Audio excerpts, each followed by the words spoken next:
বাংলাদেশের ক্রিকেটাররা কেন ইন্টারন্যাশনাল ম্যাচে বড় বড় ছক্কা মারতে পারে না, সেই আক্ষেপ তো আসলে বহুদিনের, এবং সেই আক্ষেপ অবশেষে ঘোচাতে শুরু করেছেন বাংলাদেশের নেক্সট জেনারেশনের ব্যাটসম্যানরা, স্পেশালি তানজিদ হাসান তামিম। আলাদা করে তার কথা বলতেই হয়। একজন ওপেনার যখন আসলে এগ্রেসিভ ব্যাটিং করেন তখন আসলে দল উপকৃত হয়, পাওয়ার প্লেতে রান অনেক বেশি আসে, এবং দেখা যায় যে টিম টোটালটাও সেই ক্ষেত্রে বড় হওয়ার একটা প্রবল সম্ভাবনা থাকে।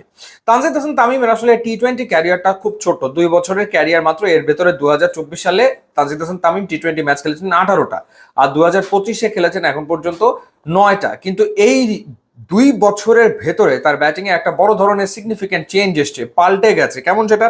আমরা যদি 24 সালে তার খেলা 18 ম্যাচের দিকে তাকাই, 345 রান করেছিলেন, গড় ছিল 21.56, কিন্তু তার স্ট্রাইক রেট ছিল 114.23। 3টা 50 তিনি করেছিলেন এবং 11টা 6 তিনি মেরেছিলেন। কিন্তু 2025-এ তিনি যে 9টা ম্যাচ খেলেছেন সেখানে একটা পরিবর্তন এসছে। 309 রান তিনি করেছেন, তার গড় 38.62 এবং স্ট্রাইক রেট 154.50।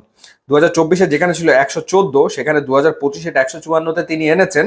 এবং এই যে স্ট্রাইক রেটে বড় ধরনের উত্থান হয়েছে, সেটা তার 6 মারার অ্যাবিলিটি ডেফিনেটলি তিনি বাড়িয়েছেন এবং সাকসেসফুল হচ্ছেন। যেখানে 2024 সালে তিনি ছক্কা মেরেছিলেন 11টা, সেখানে 2025 সালে তিনি ছক্কা মেরেছেন 21টা। 9 ম্যাচে 21টা ছক্কা, অর্থাৎ গড়ে প্রত্যেক ম্যাচে 2-এর অধিক ছক্কা তিনি আসলে হাঁকিয়েছেন। এখন পর্যন্ত 27 ম্যাচে টি-20 ক্যারিয়ারে 32টা ছক্কা তিনি হাঁকিয়েছেন। এবং এই যে তার ব্যাটিং এ সিগনিফিকেন্ট একটা পরিবর্তন, সেটা কিন্তু লক্ষ্য করা যায় বিপিএলও তিনি দুটো আসর যে খেলেছেন 24 এবং 25-এ।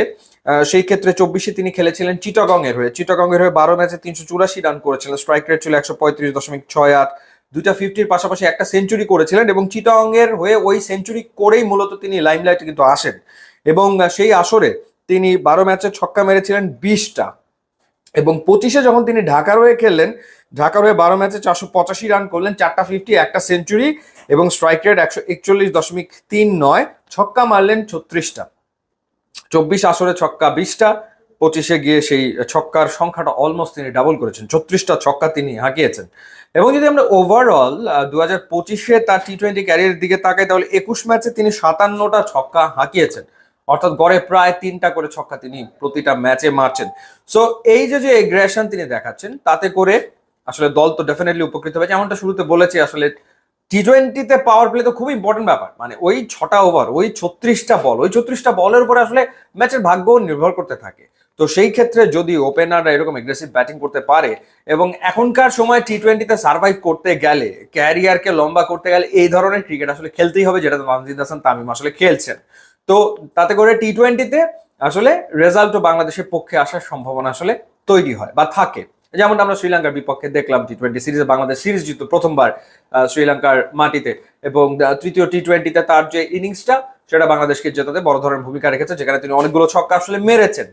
তো দেখা যাক এই ধারাবাহিকতা তিনি যদি ধরে রাখতে পারেন। সামনে পাকিস্তানের বিপক্ষে সিরিজ আছে ঘরের মাটিতে, তো সেখানেও বাংলাদেশ ভালো রেজাল্ট করতেই পারে, এবং ভালো রেজাল্ট করতে গেলে ওপেনারদের ভালো শুরু পাওয়াটা জরুরি, এবং সেই ক্ষেত্রে বাংলাদেশ ডেফিনেটলি তাকিয়ে থাকবে তানজিদ হাসান তামিমের দিকে।